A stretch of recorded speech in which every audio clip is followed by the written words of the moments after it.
Ladies and gentlemen, what will happen if the two forces of a country will fight to each other? Yes, the same thing that is happening in the Sudan, in African country. Before going into conflict, we will discuss about the brief history of Sudan. First, we will discuss about the location of Sudan. Sudan, officially known as the Republic of Sudan, it is located in the northeastern region of Africa. It shares border with Central African Republic to the northwest, Chad to the west, Egypt to the north, Eritrea to the northeast, Ethiopia to the southeast, Libya to the northwest, South Sudan to the south, and the Red Sea. The population of Sudan is roughly 45.7 million by 2022, and it occupies more than 18 lakh square kilometers. Sudan, officially known as Republic of Sudan, is Africa's third largest country. It was the largest country by area in Africa and the Arab League until the succession of South Sudan in 2011. Khartoum is the capital city of Sudan. The Blue Nile and White Nile rivers meet in Khartoum to form the Nile, which flows northwards through Egypt to the Mediterranean Sea. Rich mineral resources like asbestos, chromite, cobalt, copper, gold, granite, gypsum, iron, kaolin, lead, manganese, mica, natural gas, nickel, petroleum, silver, tin, uranium, and zinc are available in Sudan. If I talk about the ethnicity of Sudan, 70% of population of total Sudanese population Arab. They are almost entirely Muslims and speak predominantly Sudanese Arabic. Other ethnicities include Beja, Fur, Nubian, Armenians, and Coptas. Between 1070 BC to 350 AD, North Sudan and South Egypt along Nile Valley was under Kushite Empire, that is, Kingdom of Kush. Nubian pyramids were built between 800 BC and 100 AD. The Kingdom of Kush is mentioned in the Bible as having saved the Israelites from the wrath of the Assyrians. Between 350 AD to 1500 AD, many rulers ruled Nubian kingdoms. Here, Nubia is the region which begins at the point just south of the Khartoum in the Sudan, where the Blue and the White Nile join, and is linked to the Egypt by the Nile River, which flows northward through both lands to the Mediterranean. And these rulers were Blemias, Rasidan Caliphate, Makuria, Bedouin tribes. Between 1500 AD to 1821, Islamic kingdoms of Sinnar and Darfur came in existence. Funj, the ethnic group of Sudan, founded the kingdom of Sennar, where Abdullah Jama established his regime. In the west of the Nile, in Darfur, there has been rise of the Tanjore kingdom, which replaced the Dajuk kingdom in the 15th century. Between 1821 to 1899, it was under Turkey and Mahdist. In 1821, the Ottoman ruler of Egypt, Muhammad Ali of Egypt, had invaded and conquered northern Sudan. Muhammad Ali styles himself as a Khedive of a virtually independent Egypt. Khedive was an honorific title of Persian origin which is used for sultans of Ottoman empires.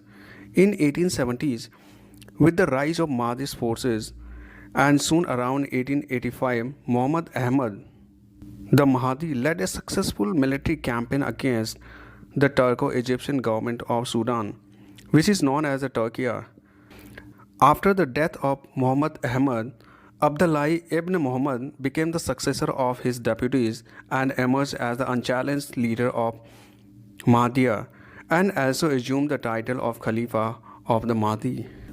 In the 1890s, the British established their control over Sudan and treating Sudan as a British colony. By the early 1890s, British, French, and Belgian claims had converged at the Nile headwaters.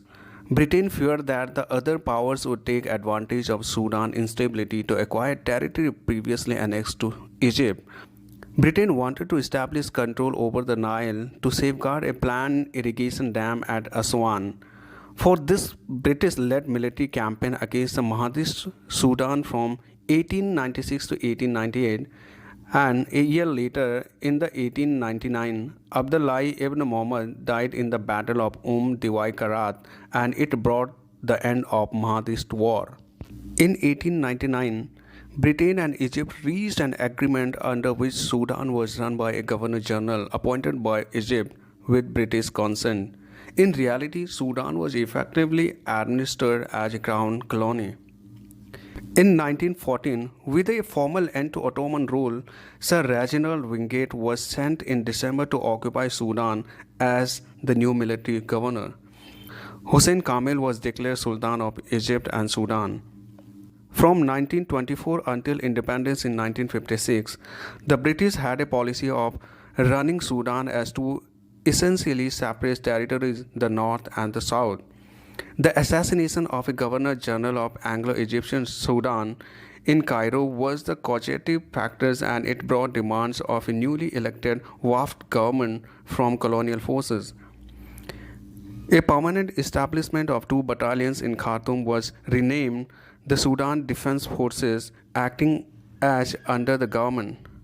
The Sudan Defense Force replaced the former garrison of Egyptian army soldiers, which saw action afterward during the Walmart incident. In July 1936, the Liberation Constitution leader Mohammad Mahmoud was persuaded to bring Wafd delegates to London to sign the Anglo-Egyptian Treaty.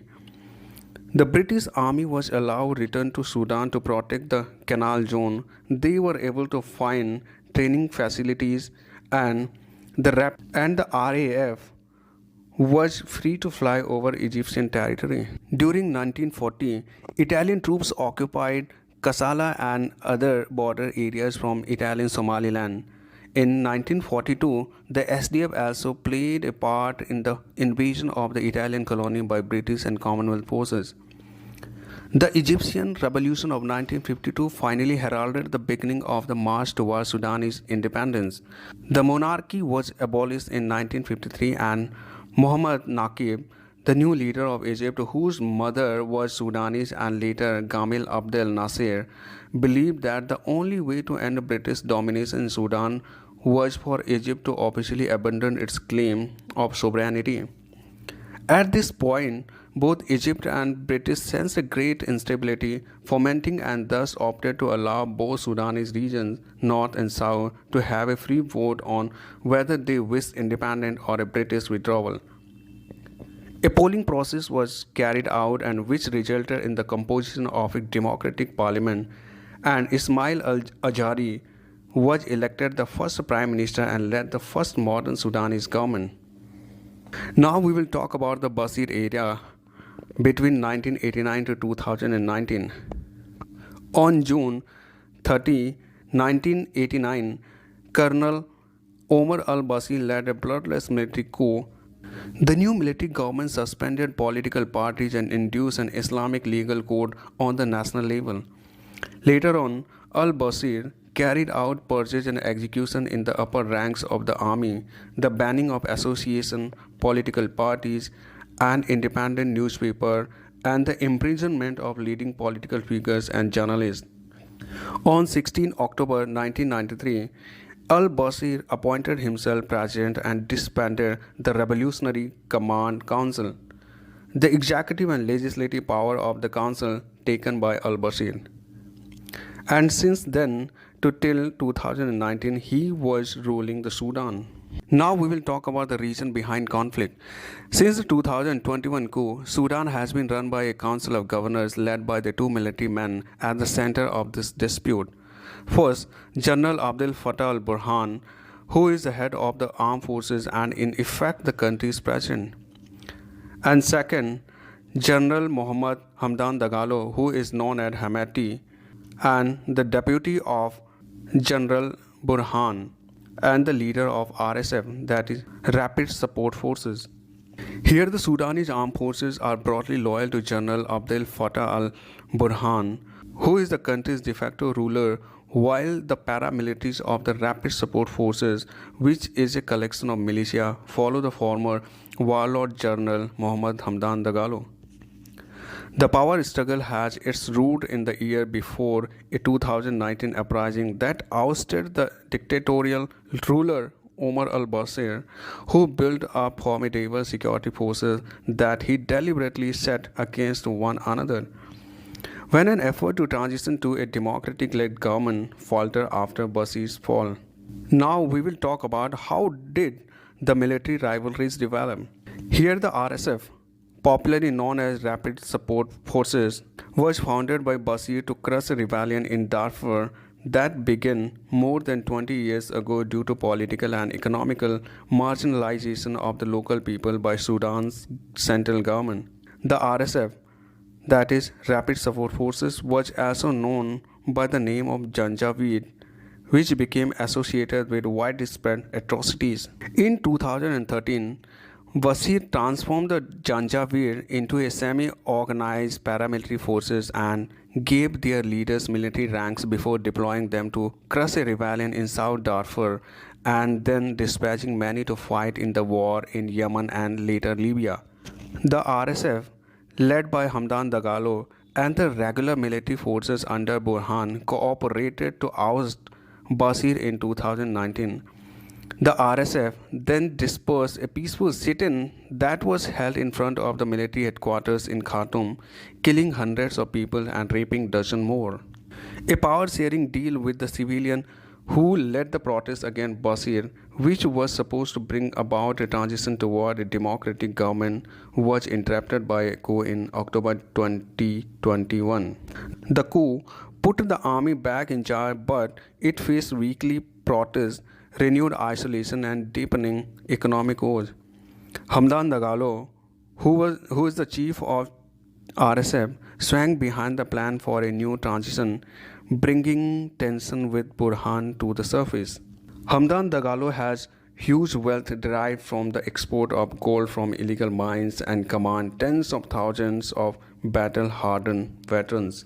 Now we will talk about what do the two sides want. Here in a series of tweets, General Dagalo has said that General Burhan's government were radical Islamists and just because of that, he and his RSF were fighting for the people of Sudan to ensure the diplomatic progress for which they have so long earned. But many have found such kind of message hard to believe because RSF has a brutal record in past. General Burhan has said he supports the idea of returning to civilian rule and he will only hand over power to an elected government. But some suspected him of having links to ex-President Bashir and his allies, which the army has denied.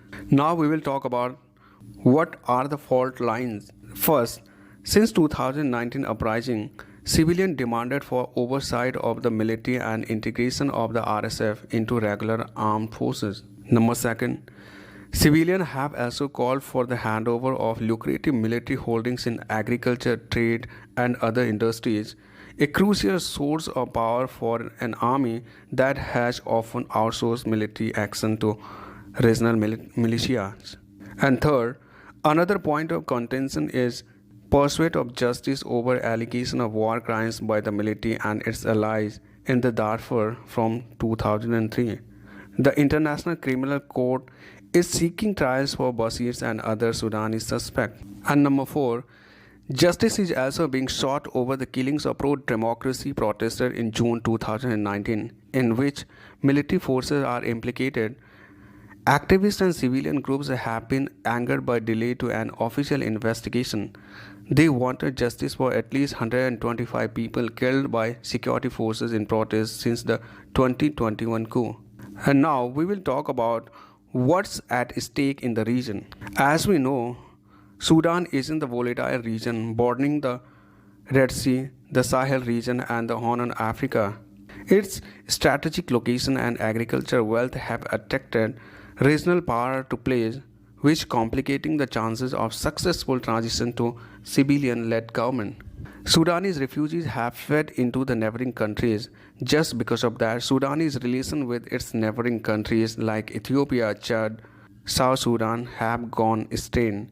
Russia, the United States, Saudi Arabia, the United Arab Emirates, and other powers battling for influence in Sudan right now.